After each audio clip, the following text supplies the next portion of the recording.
জয় ঠাকুর। শ্রী শ্রী রামকৃষ্ণ পুঁথি চতুর্থ খণ্ডের অন্তর্গত ভক্তদের সঙ্গে রঙ্গ ও সংযোজন এই অধ্যায় থেকে আমরা পাঠ করছি। আজ আমরা এই অধ্যায়ের 16তম দিন পাঠ করব, পর্ব 601, পৃষ্ঠা সংখ্যা 392। এর আগের পাঠগুলিতে আমরা দেখেছি ঠাকুর শ্রী শ্রী রামকৃষ্ণ দেব তার লীলা পুষ্টির কারণে বিভিন্ন সময়ে বিভিন্ন ভক্তদের সঙ্গে মিলিত হয়েছেন, তাদের সঙ্গে নানান রঙ্গ করেছেন ও সংযোজন হয়েছে তাদের। এর আগে আমরা দেখেছি ভাই ভূপতি, নবকুমার ঘোষ,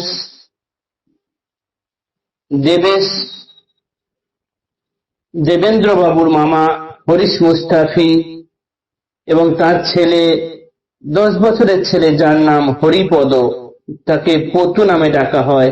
এনাদের সঙ্গে ঠাকুর কিরকম ভাবে লীলা করেছেন, এনারা কি করে ঠাকুরের কাছে এসে মিলিত হয়েছেন, সেই অংশ আমরা পাঠ করেছি। তারপরের অংশ আজ আমরা পাঠ করব। এখানে আমরা দেখব আজ স্যান্ডেল বামুনের কথা, তার বন্ধু কিশোরীর কথা, মহেন্দ্র মুখুজ্জের কথা ইত্যাদি। জুটিল যুবক এক স্যান্ডেল বামুন, ভিতরেতে ভরা অনুরাগের আগুন, ক্ষিপ্ত প্রায় দ্রুত যেন বারুদের বাজি, প্রভুর করুণা মাগে প্রভু নন রাজি, অন্তরে অকুত ভয়ে দস্যুর আচার, মানস ভান্ডার লুটে ভাঙ্গিয়া দুয়ার, প্রকৃতি দেখিয়া বড় আনন্দ প্রভুর, অচিরে করিলে কৃপা দয়াল ঠাকুর।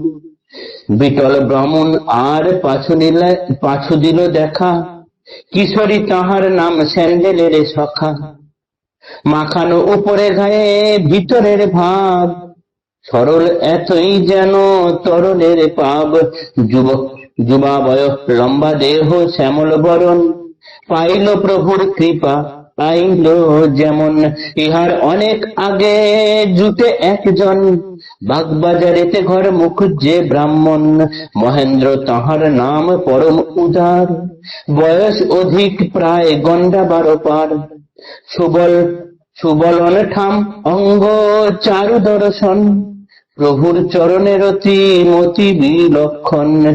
একদিন প্রভু দেব কহিলেন তারে, শহরের মধ্যে রঙ্গমঞ্চের ভিতরে, যাইয়া দেখিতে মোর সাধ অতিশয়, কেমন চৈতন্য লীলা অভিনয় হয়, যে আজ্ঞা বলিয়া ঘরে ফিরিল ব্রাহ্মণ, নির্ধারিত দিনে করি যথা আয়োজন, আনিলেন প্রভু দেবে পরম আদরে, সঙ্গে কুতূহল আক্রান্ত ভকত করে, আধিপত্য গিরিশের মঞ্চে 16 আনা, প্রতিবাসী মহেন্দ্রের সঙ্গে জানা শোনা, সমাচার পাঠাইল তাহার সদন, মঞ্চ মধ্যে শ্রী প্রভুর শুভ আগমন।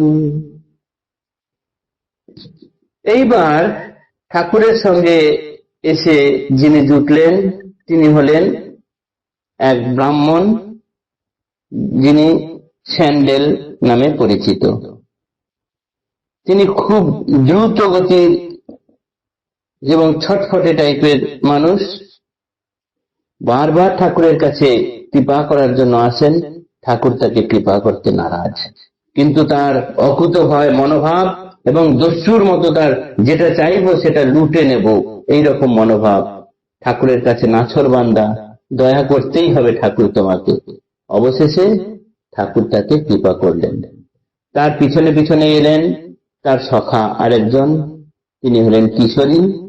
তার শরীরের উপরে ভিতরে যেন একদম ভাবে মাখামাখি, এতই তিনি সরল, এতই সরল যে তরল পাপ বলে মনে হয়, পাবের মতো সরল তিনি। যুবক বয়স, লম্বা শ্যামল বরণ দেহ, তিনি অচিরেই ঠাকুরের কৃপা পেলেন। আর এরও আগে একজন এসে ঠাকুরের কাছে মিলিত হয়েছেন। লীলা পুষ্টির কারণে কখন কিভাবে ঠাকুর কাকে প্রয়োজন হয় ডেকে নেন বোঝা ভারী মুশকিল। আমরা সকলেই জানি ঠাকুর যে চৈতন্য লীলা দেখতে গিয়েছেন, যেখানে নটি বিনোদিনীকে দেখে ঠাকুর ভাবগ্রস্ত হয়ে গিয়েছিলেন, সমাধিস্থ হয়েছিলেন, সেই ঘটনার সূত্রপাত হয় এই মহেন্দ্র মুখুজ্জের মারফতেই। মহেন্দ্র মুখুজ্জের বাগবাজারেতে বাড়ি। তিনি প্রকৃতপক্ষে গিরিশ ঘোষের একজন বন্ধু, তার সুবরণ, বেশ শরীর, শক্তপোক্ত শরীর, সুবরণ থাম অঙ্গ চারু দর্শন, প্রভুর চরণের অতিমতি বিলক্ষণ। ঠাকুরের চরণে তিনি তার মন প্রাণ শরীর অর্পণ করে রেখেছেন।